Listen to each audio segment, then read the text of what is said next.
Hello, everybody. The first topic of the course, which the concepts for self-study, and the first one was centralized versus decentralized exchanges, or as we call them, sexes versus dexes.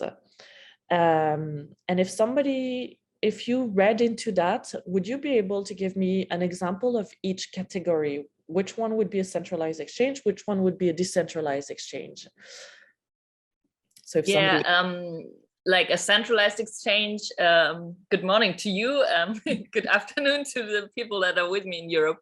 The centralized exchanges would be those that are driven by a central instance such as Binance or Kraken or Coinbase.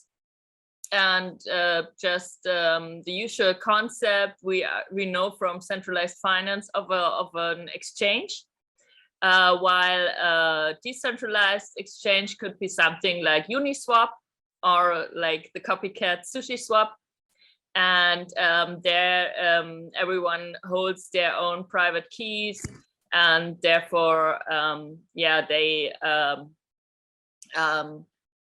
are decentralized, and also there are some peer-to-peer exchanges where there's not a central instance doing the transactions or the trading, but the single participants.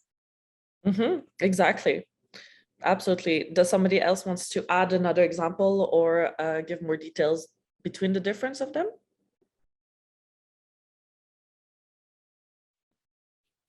Maybe the one thing that's missing is that the centralized is getting regulated because it connects to the outside world, and the decentralized does not at this point anyway. So that creates a different environment to be working in for your own protection, paying attention for your own protection, but also more freedom. So absolutely, that's a very good point, Susan. One thing that we see a lot with a lot of the DeFi, decentralized finance protocols, a lot of them are DEXs, so decentralized exchange. And one thing that we have to deal a lot with the tech support is people tell, I got hacked, or I think I got hacked, retrieve my funds. A decentralized exchange cannot retrieve your fund. A decentralized exchange cannot revert transactions. A centralized exchange has protection around funds. So it's very two matter of functions of the technology and of the regulations and of the users utilizing the platforms. But the decentralized exchange is very much upon, it is your jurisdiction and your responsibility what you do on the blockchain and transaction. The education is around that, as it is automated market, AMMs. Then the centralized exchange could be very grossly compared to a bank, which if they get hacked, they have security, they have insurances to a certain extent to protect their customers. They also do KYCs, know your customer, and much stricter on that to be able to also track money laundering behaviors, as we know that crypto was opened a lot, the black market, and a lot of money laundering was happening. That's where a lot of the difference between decentralized exchange and centralized exchange is as well.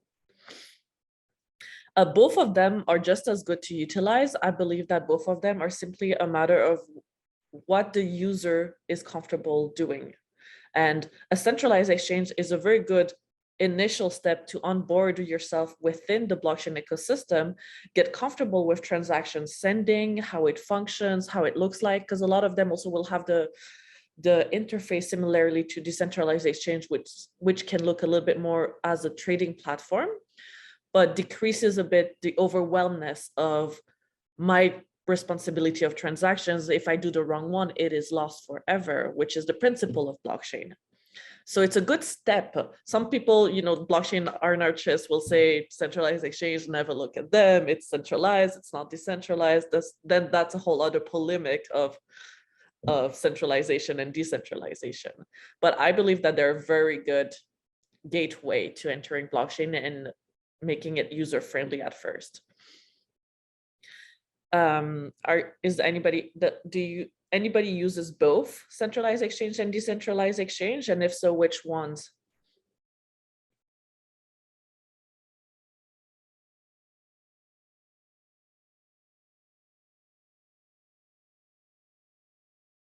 Anyone, feel free to unmute yourself and share. So, so I've used centralized actually from the beginning because they were sort of the first ones to show up. Although I think when I started with it, the centralized didn't act like centralized, they acted like decentralized. It's only over the last few years that they sort of had to adjust to accommodate the rules that are required to operate in certain countries. But to your point of using the centralized as a gateway, when I teach this, then that's actually what I do is I talk about it like you have to know what you're doing, you have to be paying attention, you have to practice double checking yourself. Even though there might be a safety net, you don't want to depend on it because you set up bad habits for yourself. So whatever exchange you're on, if you treat it like you're responsible, then it doesn't matter where you operate, you'll be used to following that same behavior. I haven't done anything on the decentralized, only because I haven't really found anything recently. I haven't had time to investigate what's working on those ones, so I haven't really bothered with it. So for the most part, I use Coinbase, Binance, Kraken, Gemini, pretty much all of them. Depends who's selling what, and over the years they've sort of, it's become more consistent across those ones for what you can get into. But in the old days, it was, you only had one or two choices for everything. So you had to be moving around all the time. So you brought a good point, Susan, here as well, that I'd like to ask the room. There's another thing that we haven't mentioned regarding a big difference between centralized and decentralized exchanges, and that's regarding the assets available on them. Would somebody like to venture on that, or got to read about it? Well, actually, on a centralized exchange, there's also fiat money that you can swap. And on a decentralized exchange, there isn't. There are only like stable coins.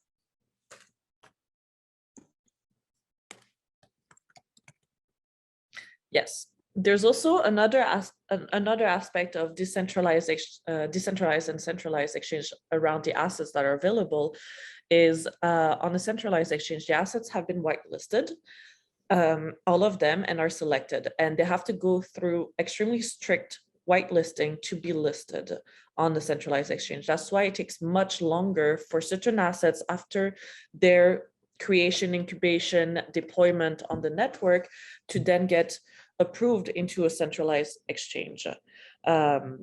Some people can debate around that being security reasons, but there's also simply regulations as to where the centralized exchange is and how they have to comply to that to add an asset. A decentralized exchange can add any asset functioning with its trading methodology, its network nodes, and the technology behind it. Some centralized exchange offers, like Uniswap, what you can do, for example, as Uniswap is quite a big one that's known, if a project is fairly new and they're still at a very, they're still new, let's say they're in the first 3 months, but they're available on the market, they're still in beta, but their contract address can be manually added in the decentralized exchange to be able to be swapped. And that's one thing you cannot find on a centralized exchange. If it's not there, it cannot be added. Olga, you have your hand raised, by all means. Hi, yeah, thank you for this. Is it too loud or is it okay? It's fine. Okay, perfect. Short question. And where is the difference if I would like to buy token or coin on Uniswap? I cannot do it with fiat. So I first need to buy, for example, on or Binance token or coins. I can transfer them to Uniswap and then I can buy with, okay, this is the difference. Yeah. Between, okay, the difference is huge, clear between, but you know, okay. Yeah, no, absolutely. So this is the point. Yeah, it's good to bring that up. It's a good point to bring it up to really clarify. Also, sorry for interrupting here. It's Robert speaking. But it's also, there are top-up services. So actually, when I open my MetaMask, I can use top-up services to buy Ethereum and get them sent to my MetaMask address, and then immediately join decentralized exchanges with. Robin, sorry, what is pop-up services? What did you say? Yeah, actually, there are. It's not only possible to bring your fiat money or exchange actually your fiat money to any cryptocurrency. Usually one of the big ones, Ethereum, Bitcoin, or the USD tokens, whatever you have there, Circle or Tether. You can do your top up into the cryptocurrency also by vendors, which are just service providers who bring that to the ledger. So you don't have to go over a centralized exchange by default to join this decentralized economy. And even if you take this a little bit further and go to Switzerland, then you can just go to the ATM and top up like 900 Swiss francs without any KYC into your ledger, into your wallet, and then start your journey from there. So I think one of the biggest difference is that centralized exchanges are KYC and decentralized are not by default. Yes. Okay, so just for me, that means I don't need the centralized exchange. I can also use some ATM, for example, which I don't know how I can find it in Germany, but it doesn't matter. And to put money on my private key, so on my wallet. And then with this wallet, I can log into decentralized exchange and to buy digital assets. Okay, yes. Understood. The way it works typically with a decentralized exchange, it does not have a direct access to your bank account, to your money that you have as fiat. A decentralized exchange is decentralized protocol. It's running on the blockchain, and you have to access it through one of your wallets that offers you that conversion.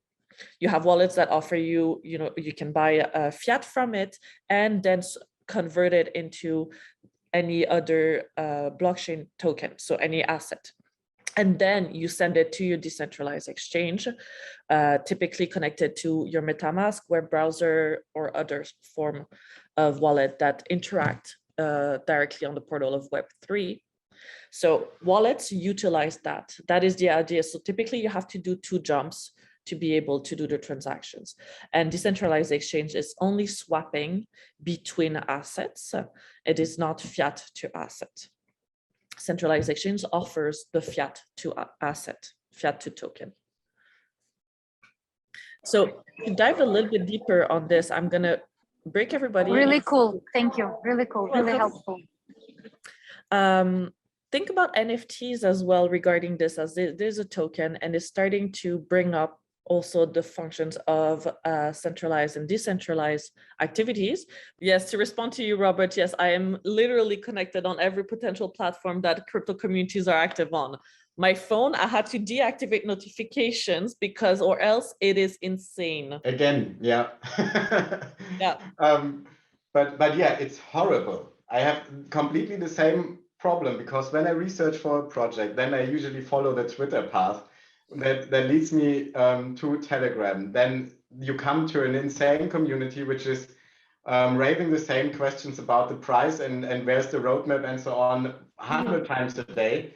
So this bubble is always read. There is always 5,000 comments that you could read if you would have the time. Exactly. It's really strange. And also on the Discord channels and also on the Twitter. And it's like you have to shut out notification once you deep dive in it. Welcome to a very active and connected world, the Web3. It's another internet, right? Yeah. So would anybody like to share points, insights from their breakout room or an experience with a centralized exchange, DEX, stablecoin, or NFT? Hi, we wanted to share a point. Our group had very good discussions about decentralization and centralization platforms, and we feel it's going to be exploding more in Latin America, South America because of the government rules, and in India and so on. and in China and different parts of the world. I feel Europe and UK might still be similar, but who knows? And I think the other thing is we were talking about the taxes, and every country is introducing their own taxes, and everyone's forced to buy into this coin to pay their taxes, and it's government run, and it's inflated so high. It is going to be a big challenge. It'll be very interesting to see where we go in the future. So that was a big discussion. And the second one was credit cards, and they're not allowed to be used right now on exchange. I think either Master or Visa is bringing one out. I can't remember, with Coinbase. MasterCard. MasterCard, yeah. Yeah. But Visa has a USDC connection already in place. So most of the centralized crypto exchange cards, like the cards from crypto.com or from Binance, they are working with Visa, and they have either the bridge to the centralized exchange protocol or via USDC. And as far as I'm aware, USDC is the partner of choice of Visa. But for me, it was the debit card. I'm sorry, it's not a credit card. So that's Okay. Yeah. Yes, of course we can use a card, but it's not a credit card. It's a debit card. In the UK, I don't know what it is elsewhere. That's a very good point, Nanda. Sorry if I'm pronouncing your name right or not. Debit cards are basically from the banks, right, and centralized, and the banks have control over that. And there's a big reticence of banks incorporating and giving more access to their users to leave their financial system. And therefore, that's why they're blocking debit cards. Credit cards is different. But the debit cards are coming, but they will remain into a function of, the debit MasterCard, the debit Visa card. That's where it's a sort of loophole to be able to integrate them with that. But, pure Maestro card, like in Europe, or debit card, like in Canada, maybe US, there's a big reticence around that. And like we were talking about about the different cards and being able to buy in centralized exchange, or the banks utilizing it and having to adapt themselves to basically a new financial economy. One interesting thing is Canada, which is normally quite a big global economy and is quite impactful worldwide, is extremely slow regarding blockchain and blockchain regulations and accepting it and trying to work with it. Instead, they're very much putting the foot down and blocking it out. So it's one thing that I find very interesting is seeing where everybody's located and talking about your personal experience of crypto from where you're located, because you actually get to learn about new facets of crypto simply by where me being in Montreal in Canada and you being in South America and Mexico and you being in Germany and in London, it changes very much so. Yeah. So on another point, which was quite, hot topic of 2021 and still hot topic of 2022, is everything with the metaverse. And the metaverse is what is NFTs. NFTs is another type of asset which people can look at as a token, as it is backed with a token address. But an NFT is the art, right? It's a non-fungible token. Does anybody have NFTs here? Just to start this with? Yeah. I'm a creator. I'm not a buyer still. I'm a creator of NFTs. Amazing. So Nice. I also have an NFT. I already mint one, so my own. So it was just for me to understand how it works, but it was really cool. It was also not really complicated, really. I can send the video. One Indian guy explained it perfectly, so it's easy. Trust me. That's amazing. It's glad to see there's some more people who have them or minting them. NFTs, what do you think about NFTs and the fact of, Nada, if I could ask you, as being a creator, what has it changed the potentiality of NFTs and their growth for creators? Wow, that's a very wonderful question. I have been creating my NFTs for the last 9 months, but I'm too scared to launch because I want to know my own identity or my own digital identity. So I think I think a lot and I hold on and hold on. So I've got 4 series which I wanted to launch, but I started from left to right and made this whole scale. One side, I've got my original art and original NFTs. And then on the other side is AI generated art, which is 10,000 pieces. I am never going to do 10,000 pieces or 5,000 pieces, nor do I want to put my single pieces because they're very large. They're like 6 feet by 6 feet, 8 by 8, and so on. So I've come somewhere in between as a compromise, and I'm trying to do something in between, which I will make a small series. What I love about it is that I can make my painting into multiple different looks and edit it to make it much more interactive. So I do love that about my painting. What I don't like about it is it takes me 6 months to make my paintings, and when the final comes, there's a great joy. Over here, I'm going back and I'm redoing it, and then I'm like, oh my God, I can add this, I can add this. But I procrastinate. So I don't know what Olga's experience is because she's minted hers or anyone else's. But it's a beautiful world. It's knowing when to stop is my challenge. I think that's the challenge for a lot of people in crypto, simply knowing when to stop, as it's an environment that doesn't stop and there's expansion of it at any point in time. But as a creator, do you see the value of putting your art as an NFT and giving it visibility within blockchain? Absolutely. I wish I could take you all to my wonderful space that I've created. My art looks so beautiful. You're all welcome to my metaverse. If whoever wants to come and see me at the metaverse, it's so cool. You all have an avatar and you walk with me and I take you and talk through you. And I think it looks beautiful. So yes, it is absolutely worth it. I do question what will happen to traditional art. And I think traditional art is more going to be for the homes. And I think we might lose some of the good things. In my mind, the NFT space, what they've done is, for example, for me, if I sell a piece of art, actually, I'll take a real life example. I've rented a piece of art. It's worth around £9,000. The gallery has rented it out and got £4,600 for the rental amount. I've been given £1,300 for a period of 12 months for the rental. The gallery has been taken £3,500. What I'm looking forward to is sort of getting the money myself, because I have to create, I have to store it, I have to go to exhibitions, I have to exhibit. So if something is £1,000, £500 goes to the gallery, then another 20, £30 goes into marketing, into exhibitions and so on. So that leaves me with just £10, £15. So I was talking with someone else that this group is going to lose their sort of income. And I think a lot of other people as well, like estate agents and so on, there will be lots of people who are going to lose their jobs unless they recreate themselves and be partners in a positive way. So that is my biggest sort of, I don't want anyone to lose jobs, but I do think that we're going to have a very different economy moving forward.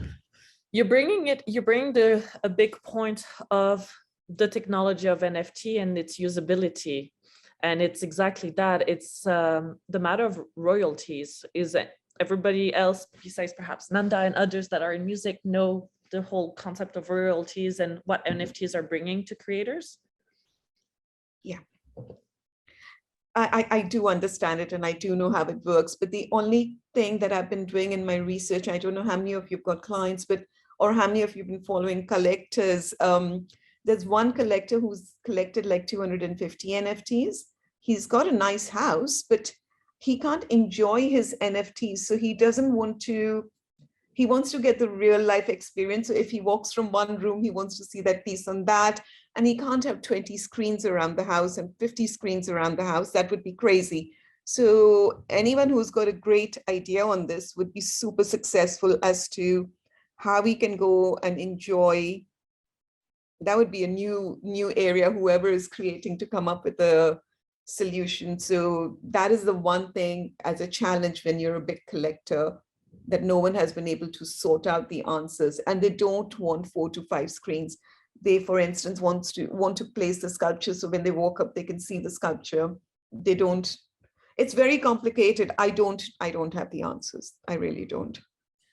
So one functionality of NFTs that's been quite popularized for creators, actually, and this creators in globes, visual artists to musicians as well, is exactly the issue that you presented about the money that comes back to the artist.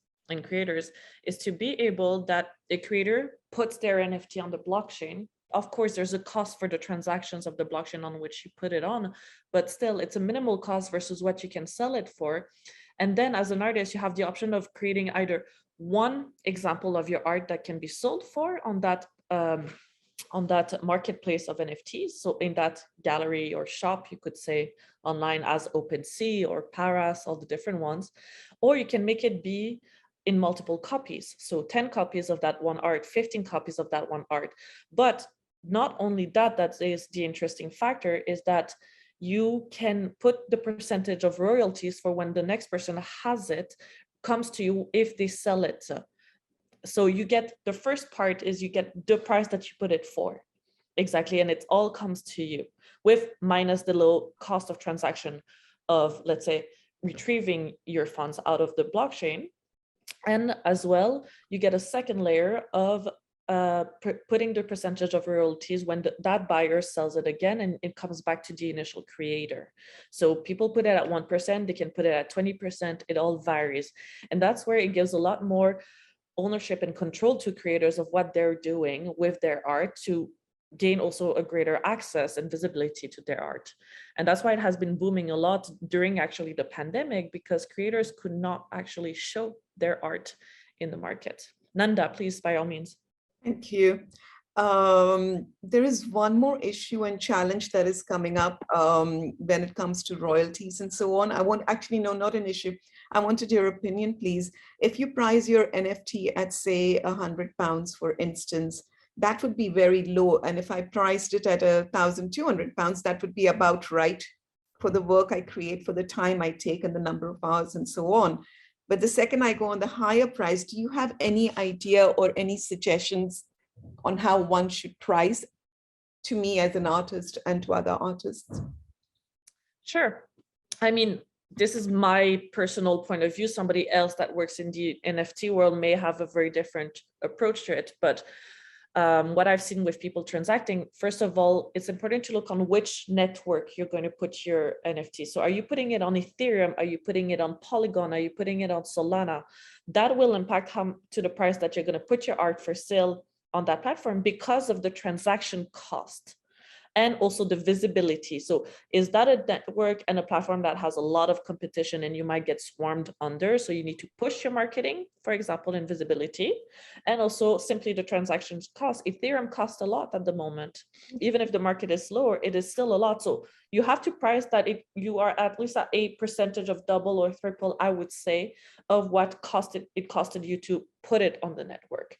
So if it costs you 80, make it at least double, if not triple, your amount, so you have a proper return, because you're going to also have to pay when you're going to have to extract the money, right? Yeah. From the platform. But if you put it on Polygon or Solana, your cost of transaction is 0.01 cent, same thing for Near protocol. So then you can lower your fee to maybe gain more users, the potentiality of having access to art, because people want to own art. People like to collect. NFTs started as collectibles. People like to collect. It comes from also, you know, we used to collect stamps, right? Every kid, you as a kid, I'm sure all of you in the room had a collection as a child. Yeah. So that's the idea I would go for, and look at it. Does your art, is your style of art something that's very popular? Is that a lot of people, let's say, do 3D modeling and art? Then look at their price range and the high levels, and then middle ground yourself with also your audience already. I would say. Here, Landa, you have your raised hand, and Susan as well afterwards. Yeah, I was going to recommend Nanda that a few days ago, there was this event in Caracas, Venezuela, called Bitcoin Caracas Experience. It was a 2-day event.